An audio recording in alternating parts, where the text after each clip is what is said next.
Hey everybody, Goosebumps is here, legally on paper, given at birth name, and today I am finally reviewing the 2015 Goosebumps film, which is actually turning 10 this year. Yeah, it is officially 2025, and it turns 10 in October.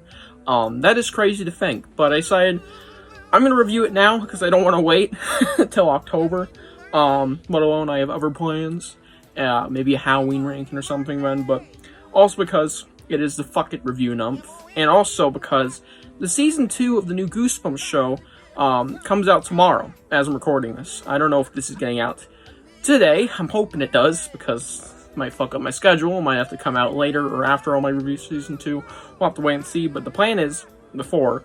And, yeah, I wanted to review both movies and the new show before the second season came out. That was my goal, and kind of doing it last minute, but that was the plan anyways. But yeah, the original 2015 Goosebumps film, does it still hold up today? Let's find out.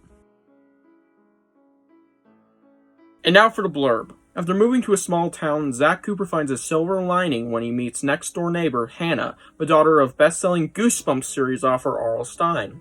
Stine is very mysterious and a prisoner of his own imagination. The monsters that his books made famous are real, and protects his readers by keeping them locked up in their manuscripts. When the monsters are accidentally unleashed and begin to terrorize the town, it's up to Stine, Zach, and Hannah, not Champ, I don't know why he's not mentioned, to get them back in their books where they belong.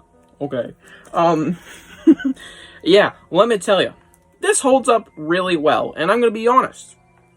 I can see why people don't like this movie as much as me, and I can see why people absolutely love this movie.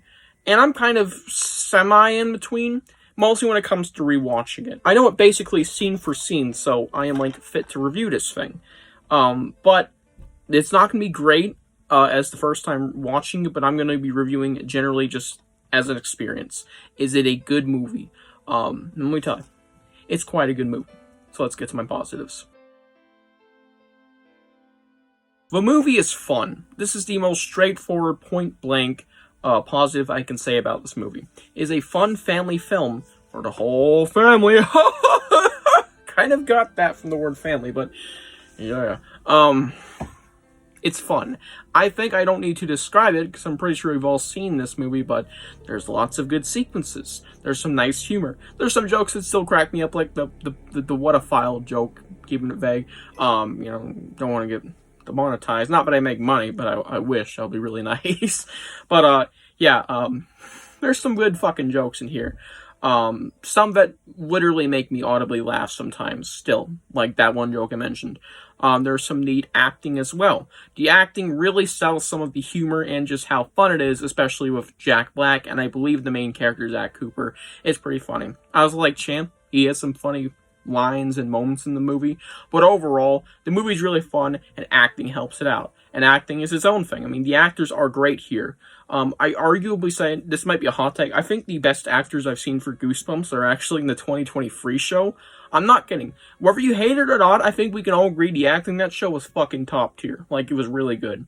But here, it's great, but it's not, amazing. It is really darn good acting at the end of the day. And yeah, it helps sell everything else. And moving on to the action and just basically some really notable sequences. We have the Abominable Snowman, the first monster released in the movie. If you don't include Hannah, since it happened before the movie, technically. The Abominable Snowman, his whole sequence is still fun to watch, even if you know where it's going and how it's going to play out. It's just nice. It's also eye candy, pun intended, with the candy. Because the CGI and the monsters are overall, and I mean overall entirely, every monster in this movie looks genuinely good. Whilst you don't have to like them design-wise, they at least look, good. They're okay looking. I hate the fucking look of the body squeezers. I think it's horrible. They don't look anything like body squeezers, and they don't even squeeze you. They don't hug you. They don't attempt to, give me a hug. They don't crawl on your back. They ain't nothing like the book. The Haunted Mask, I think it's fucking ugly. And not in a good way. I hate that design. I really do. Maybe a strong word, but seriously. Watch my Haunted Mask ranking. I'll be more explicit there. There's some monsters that look ugly. But honestly, it doesn't take away from the movie, especially since you don't see them often, because at least they are visually appealing, even if they're fucking ugly. I mean, I don't go to Jack Black and say, I like the fact that you're slightly overweight. Ruin my movie appeal or experience, That's just rude. But overall, CGI is good, and there's some great sequences, like I said, the Mall Snowman. I love the Ferris wheel scene. That's my favorite scene in the whole movie, where it's just going down the hill. That is really fun and intense. And of course, the whole finale in general is really fun. So, yeah. The credits. Let's bring up the credits now. Never in my life would I be complimenting a credit scene until now, because I think we can all agree that that is the best credit scene we've ever seen. Now, I don't really stick around for credit scenes. I usually turn movies off by then, or leave the theater for the lack of times I go out. I go out like once a year to a theater. The credit scene in this movie is unbelievable. Now, Goosebumps 2 sucked. It was ass. For some reason, it was a huge fucking downgrade. But when you look at this one, this is easily the most sit-throughable credit scene ever. At least the first chunk of it. The opening to the end credits. Not the opening credits at the beginning of the movie. The opening credits at the end of the movie. They're fucking amazing. Like, I'm not gonna say much about them if you haven't seen the movie somehow. Go fucking watch them. They are amazing. They're visually a masterpiece. Probably the best looking part of the movie. And, yeah. I don't think there's much need to be said. The credits look awesome. Like, seriously. Good. And also, something else that you wouldn't commonly, say, that's amazing for a movie. The soundtrack. This was actually made by the guy who did Beetlejuice. The original Beetlejuice movie soundtrack. And I believe he also helped the new one. Danny Elfman. That's who it was. Sorry. Took a minute. He did a great job here. I think the main theme, Goosebumps, is really good. And there's a lot of memorable key soundtrack parts throughout the movie, where whether they're exploring the house and they find the books, or maybe it's the climax, or it's the end credits with, the Goosebumps theme, which was awesome. It's easily the best Goosebumps theme next to the original 90s intro. It honestly could be better. I might make a ranking of Goosebumps theme songs one day. You know what's at the bottom? That 2023 one. That was ass. But yeah, Danny Elfman did a great job, and I really like the soundtrack for this movie overall. The ending of the movie was actually kind of good, too. Now, this is an issue that some people might have, but I personally really like it. It's typical Goosebumps fashion to leave off on a cliffhanger, and I think it's so funny. So there's something beforehand, which is kind of corny. I'm not a big fan of, romance, but it's in here. We have the ending, which is, you guessed it, the invisible boy may or may not be still alive, because he never got sucked in. I guess he was just, having a Slurpee at the gas station, something he was nowhere near. What the fuck is going on with my hair? It's a funny ending, and I really like it.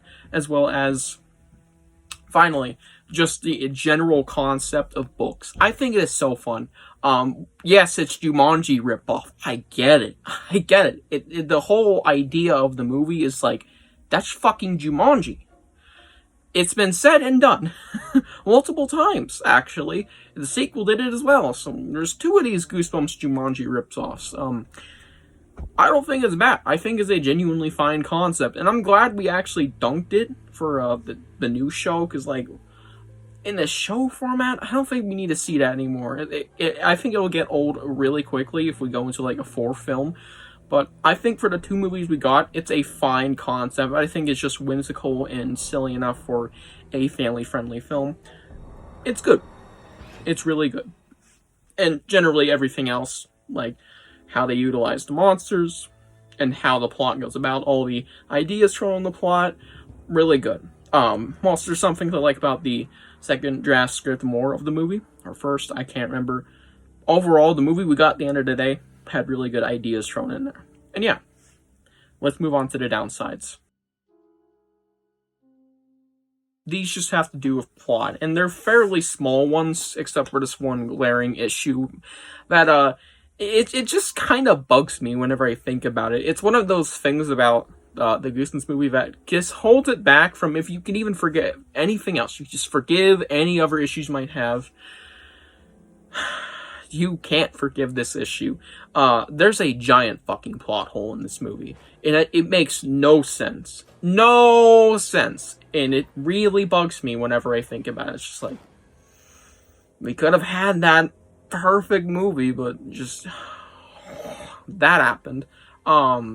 aside from romance, which is personally not my favorite genre, least favorite, honestly, the end of the movie, Hannah gets sucked back into the book. For no fucking reason. That didn't need to happen. You want to know how to not get a person sucked back into a Goosebumps book in that universe? You just don't write their fucking name in it. And he wrote her name in it. It's like, Hannah, oh, whoopsies, I accidentally typed Hannah Fairchild, oh, whoopsie daisies, whoop-de-doo, oh. And it's like, why? Why? It really bugs me. I kind of get a laugh out of it, you can clearly tell. It's kind of funny how fucking bad that is. It's so glaringly obvious that just did not need to happen. It kind of makes me laugh, but it also is like, deep down, I'm like, how? It's so simple.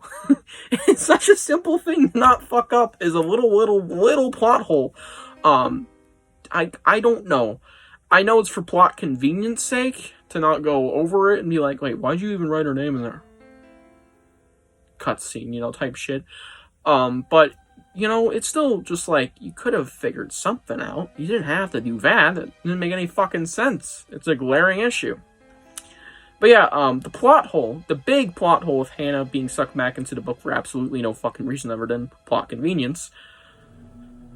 Romance, like I said, it's not my genre, and I don't think it's a lot of people's cup of tea. And I tolerated it for the new Goosebumps show, and I will because I know what I'm diving into. I knew what we were getting into. When I heard high schoolers, I'm like, okay, so we're gonna be dealing with some drama. Whoop-de-doo, we got a drama. But this is a kid's movie. We don't need some romance plot, though I think it is way well done, for a kid's movie. It's not like big, over glaring in the plot. It takes about, overall of the movie, like maybe 8 minutes. I'm not even fucking kidding. In terms of like genuinely like straightforward on that. Not elevating the plot more, just straight up going on that. Because there's little scenes actually elevating the plot, I just realized, where Hannah's being revealed to be a ghost and shit, but yeah. there's one little sequences that I think are good. Yeah. And I just compliment the movie and the downsides, funny enough. But yeah, I'm not a big fan of romance, and, that was in there. It wasn't my cup of tea. It kind of, wasn't interesting. And there was also some corny thing going on with Stine and, Lorraine.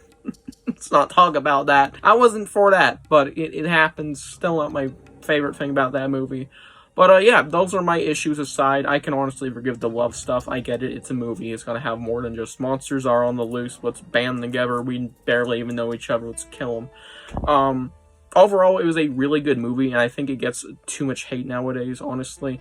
There are some haters out there. There's some people who are saying it's worse than the second one, which I think is like, are you on the fucking meth? The second one is miles below this one in a lot of regards, or at least entertainment value, because this is a very entertaining film. Let's move on to the rating. Whoops, said score. Anyways, the score for this movie, a 9 out of 10. Blatantly honest, it's not even that bad. It's actually quite good for being a Jumanji ripoff, which is a harsh title, to be fair. And it is valid, but it's harsh because it's still a good fucking movie. But yeah, Goosebumps. It's good, very good. I highly recommend checking it out if you want a good time, because it is a fun movie. Check out this movie. It's fucking good. I think we all have to. It's like the go-to thing for Goosebumps fans to put on, aside from the 90s show, since nobody likes the 2023 show, sadly. And yeah, hope you guys enjoyed this video, and tell me what you think of the 2015 movie down below. Happy in 9 months, 10-year anniversary of the movie, and I'll see you guys in the next one. Bye.